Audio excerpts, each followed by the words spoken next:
네, 서울 강서구청장을 뽑는 보궐선거가 이틀 앞으로 다가왔습니다. 연휴에도 여야는 유세 현장에 지도부가 총출동하는 등 막판 표심 잡기에 분주한데요.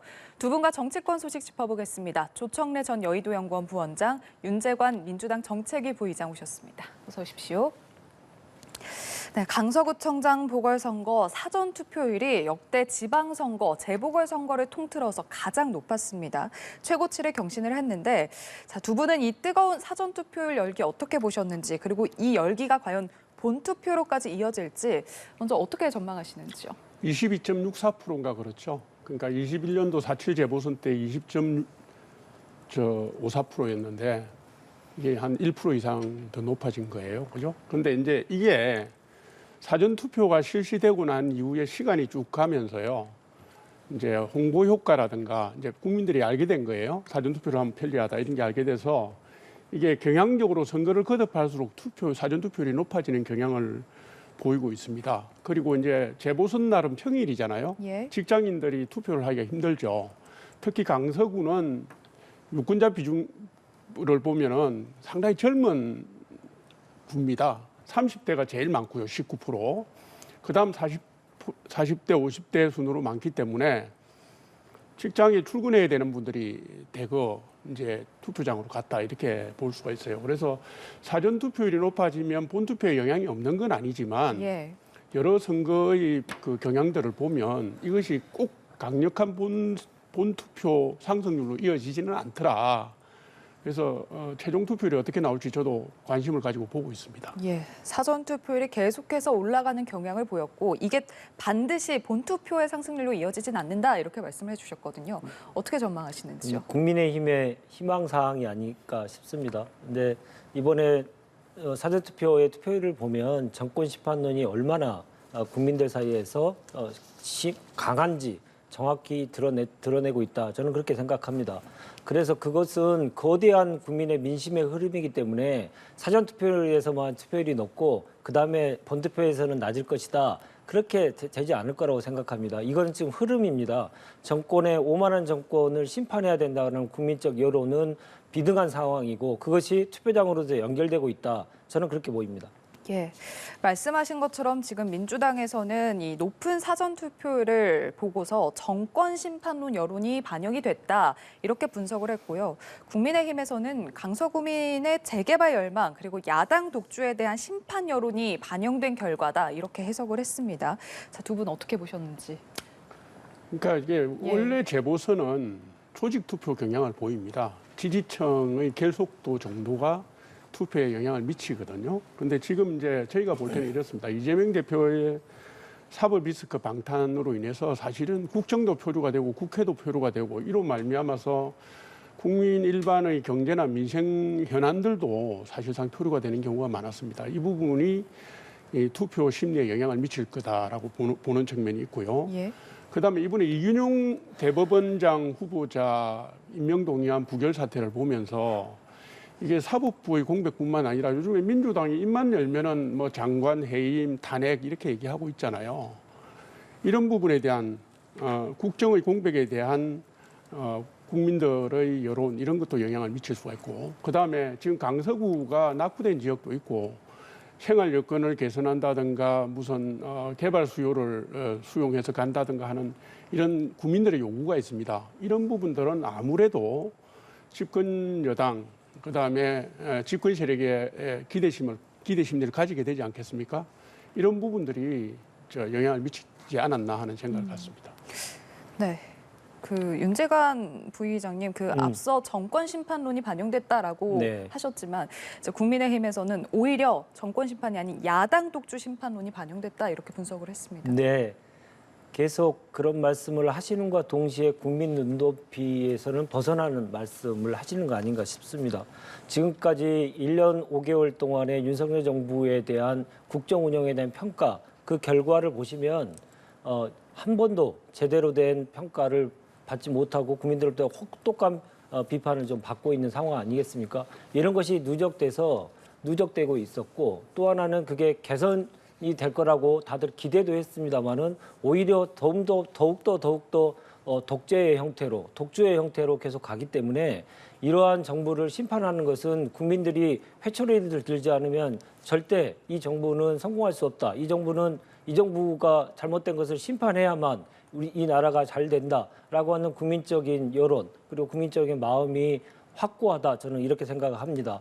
그래서 더욱더 이 투표 결과에 미칠 영향이 상당히 클 텐데 그 영향에 대해서 국민의힘이 지금 벌써부터 걱정하고 있지 않을까 저는 그런 생각이 듭니다.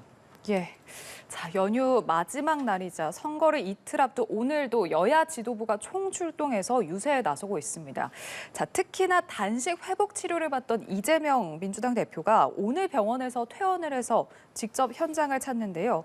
자, 이 대표의 지원 유세 과연 판세에 어떤 영향을 줄지 어떻게 전망하시는지요? 지금 투표가 모레지 않습니까? 예. 그러니까 하루 이틀 남았으니까 민주당 당대표로서 이재명 대표가 그런 뭐 지도력이라든가 존재감을 드러내는 것은 뭐 불가피하겠죠. 그래서 당연히 뭐 유세 현장으로 가실 걸로 예상들을 했고요. 그리고 아까 말씀드렸지만 전통적으로 재보궐선거가 지지층 결속에 사활이 걸린 선거입니다. 그렇기 때문에 이재명 대표가 민주당 핵심 지지층, 강성 지지층들에게 투표 동료, 참여, 결속 이걸 당부하는 그런 면에서 일정 부분 효과가 있을 거라고 봐요. 다만 이제 이재명 대표가 유세 현장으로 감으로 해서 이재명 대표의 거부감을 가진 사람들, 반대 정서를 가진 사람들도 많습니다.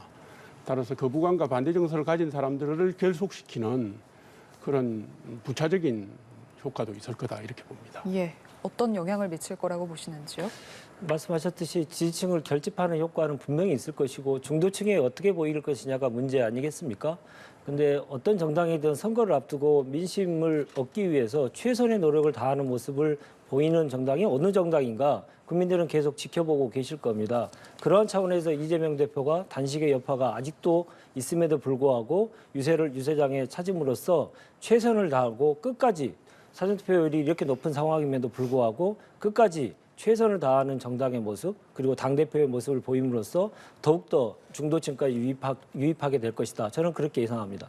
예, 구청장 선거지만 이렇게 지도부가 총출동해서 막판 민심 잡기에 총력을 기울이면서 당력을 집중을 하고 있는데요.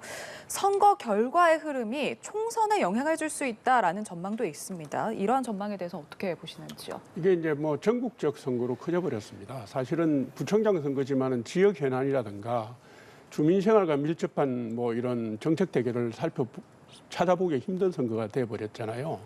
그러니까 프레임이 충돌을 하는 거거든요. 거대 야당 견제론, 뭐 정부 견제론 이렇게 붙다가 보니까 선거의 결과가 지금 한 5개월 남은 총선의 시금석 비슷하게 돼버렸습니다. 그래서 선거에서 패배하는 정당은 생각보다도 좀 심한 내상을 입을 수 있다. 그리고 패배한 정당은 우리가 예상하는 것보다 더 빨리 혁신 논쟁으로 빨려 들어갈 가능성이 크다 이렇게 봅니다. 예, 어떻게 보시는지요? 총선의 영향 당연히 있겠죠. 왜냐하면 수도권이고요. 그리고 지난 지방선거에서는 국민의힘이 이겼고 이번에는 계속적으로 어떻게 흐름을 탈 것이냐의 문제이기 때문에 그게 총선까지 영향을 미치는 건 너무나 당연합니다. 그런데 총선까지는 너무 먼 일이죠. 당장 어떻게 영향을 미칠 것이냐가 중요하다고 봅니다. 지금 지도부의 후폭풍이 예상된다고 말씀하셨는데 저는 그 차원을 좀 더 넘어서 대통령의 전국 운영과 관련돼서도 큰 변화가 있지 않을까라고 하는 것을 관전 포인트로 삼아야 된다고 생각합니다. 이재명 대표에 대한 구속영장이 기각되고 그리고 재보궐선거에서 지고 그리고 지금의 경제 상황, 민생 상황이 계속 어려운 상황에서 윤석열 정부가 집권 여당의 책임 있는 자세라면 전국 운영을 이런 식으로 계속 가서는 안 되겠다. 변화를 줘야 되겠다. 이게 상식일 수 있거든요. 상식이라고 국민들은 보실 텐데 그거에 부합하는 전국 운영을 하실 건지 아니면 옛날처럼 덕불장군의 독재의 길로 계속 가실 건지 그게 큰 분수령이 될 것이다. 그게 총선에 가장 큰 영향을 미칠 것이다. 저는 그렇게 예상합니다. 예, 두 분께서 이번 구청장 선거가 총선에 영향 불가피할 거다라고 말씀을 해주셨는데 지금 총선이 6개월 앞으로 다가왔습니다. 안정적 국정 운영이냐 아니면 정권 심판이냐 벌써부터 여야가 벌써부터 좀 선거에 사활을 거는 그런 분위기인데 내년 총선 승패를 가를 변수 뭐라고 보십니까? 글쎄요. 제가 볼 때는 한 세 가지 정도로 요약이 가능한데요. 제 관점에서는 첫 번째로는 현역 교체율입니다. 18대부터 20대 총선까지 21대 총선은 코로나 팬데믹 때문에 조금 상황이 여의치 않았어요. K방역 변수도 있었고 18대부터 20대 변수 총선까지를 보면은 교체율이 높았던 현역 의원 교체율이 높았던 정당이 승리를 했습니다. 예를 들면 18대는 한나라당에서 38% 교체를 했고요. 19대는 새누리당에서 47%씩이나 교체를 했습니다. 그리고 20대는 더불어민주당이 33%의 현역 의원 교체율을 보였는데 현역 의원 교체율이 정치권에 실망한 국민들에게 주는 시그널이 컸던 것 같아요. 그래서 이게 현역 의원 교체율과 관련된 당 혁신 방안, 흐름 그런 게 제일 큰 영향을 미쳤다고 볼 수가 있고요. 그다음에 선거를 한두 달 앞두고 벌어지는 정치적 이슈들이 있습니다. 예. 뭐 더 구체적으로 보면 네거티브 이슈 이런 부분들이 미치는 영향을 무시할 수 없고요. 그다음 제가 볼 때 세 번째로는 국민들의 느끼는 체감 경제라든가 체감 민생이라든가 이런 정책적인 현안들이 있는데 단순히 경제가 좋다, 민생이 좋다 이런 걸 벗어나서 중도 확장성 있는 정책 이슈를 선점하는 정당이 국면을 유리하게 끌어갔던 게 아닌가 이렇게 저는 보고 있습니다. 자, 총선의 승패를 가를 변수 어떻게 전망하시는지? 저는 세 가지 키워드를 얘기하고 싶습니다. 예. 단합, 혁신, 그리고 대안. 이 세 가지 키워드를 꼭 얘기 드리고 싶은데요. 단합은 총선이 다가오면 다가올수록 당의 분란이 계속 있는 정당에 국민이 투표하는 경우는 일당을 만들어주는 경우는 없었다. 그리고 혁신, 당연히 새로 태어나기 위해서 거듭거듭 계속 새로워지기 위한 혁신의 경쟁, 그 경쟁에서 성공하지 않은 정당이 일당이 된 적은 없다. 성공한 정당이 항상 일당이 됐다. 세 번째는 지금 민생이 너무나 어렵습니다. 지금 중동 위기까지 번져서 민생이 대단히 어려운 상황에서 민생에 대해서 정말 진정성 있게 다가가는 정당이 어느 정당인가라고 하는 것에 대한 판단을 해 주실 거라고 생각하고요. 다만 여러 가지 정치적인 현안 문제들에 대해서 어떻게 대처를 할 것이냐의 문제도 남아 있습니다만은 앞으로의 전국 운영에 있어서 아까도 말씀드렸던 대통령의 전국 운영의 기조를 바꾸지 않는 한 지금 말씀드렸던 단합, 혁신, 대안 이런 문제들에 있어서 민주당이 국민의힘보다 월등한 우위에 설 것이다. 저는 그렇게 예상합니다. 예. 자, 이런 상황에서 부산 해운대갑 3선 의원인 국민의힘 하태경 의원이 당의 총선 승리를 위해서 기득권을 내려놓겠다라며 내년 총선에서 서울 출마를 선언을 했습니다. 자, 중진 의원 험지 출마론에 신호탄이 쏘아졌다 이런 해석이 나오고 있는 상황인데 민주당 안팎에서도 이런 혁신 경쟁에서 뒤처지면 안 된다라는 목소리가 나오고 있습니다. 각 당에서 중진의 험지 출마가 과연 탄력을 받고 이어질지 어떻게 전망하시는지요? 역대 총선을 보면요. 보통 한 3, 4개월 전부터 이게 이제 다선 의원들의 불출마 선언이라든가 기득권 포기 선언들이 여태껏 나왔었습니다. 예. 관례적으로 나왔는데 아마 이제 하태경 의원이 이제 신호탄을 쌓아 올린 거죠. 그래서 이게 이제 지금 양당 공이 내년에 다선 의원들의 거취를 두고 관심이 집중되고 있지만 어떤 다선 의원도 지금 입장을 내지 않고 있는 상황 아닙니까? 그죠?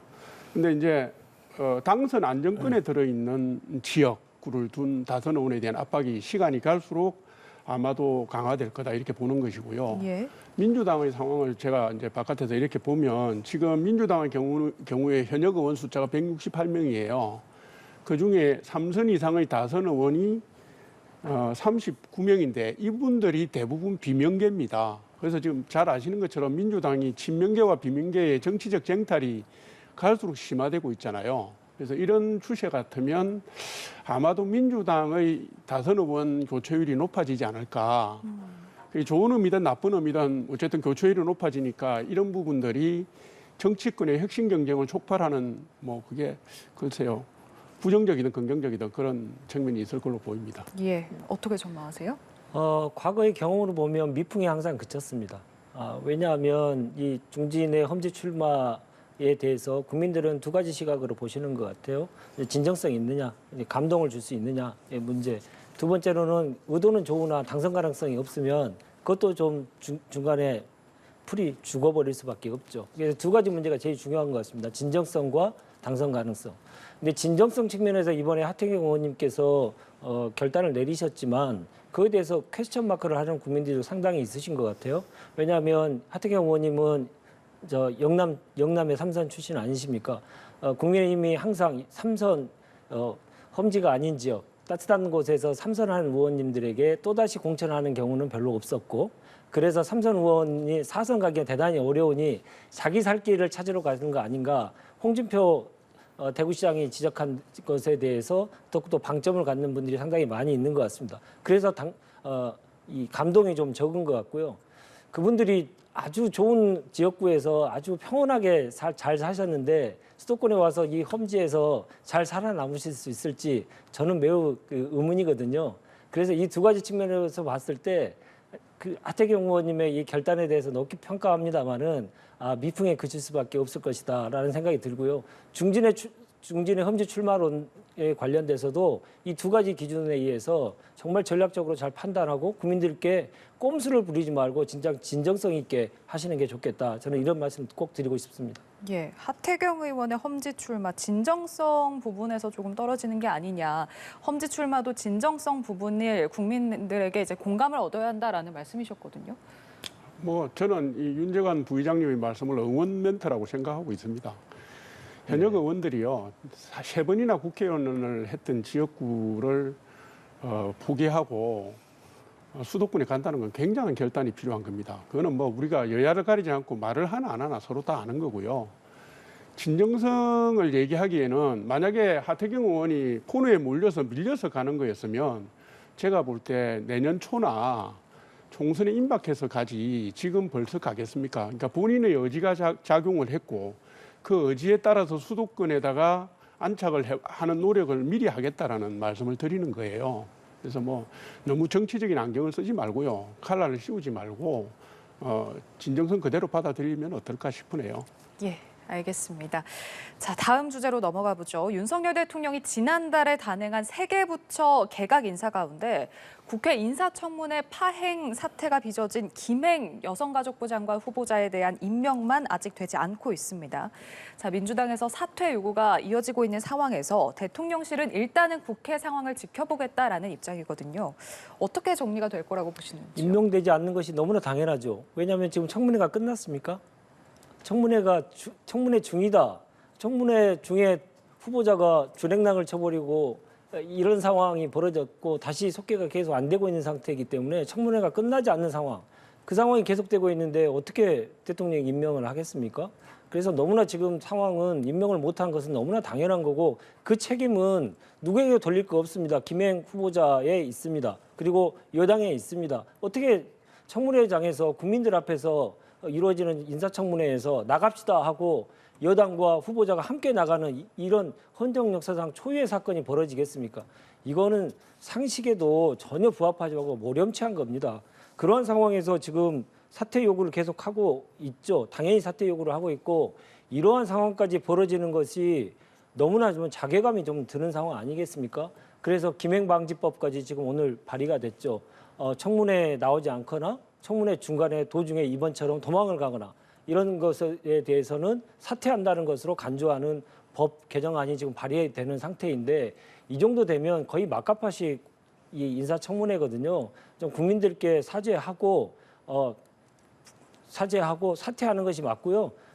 대통령은 임명 처리하는 것이 바른 길이다, 정도다 이렇게 말씀드립니다. 예, 조보 원장님. 글쎄요, 뭐 국회 상황이 종결이 돼야 뭐 어떻게 한다라는 것은 뭐 일반적인 뭐 흐름인 것 같고요.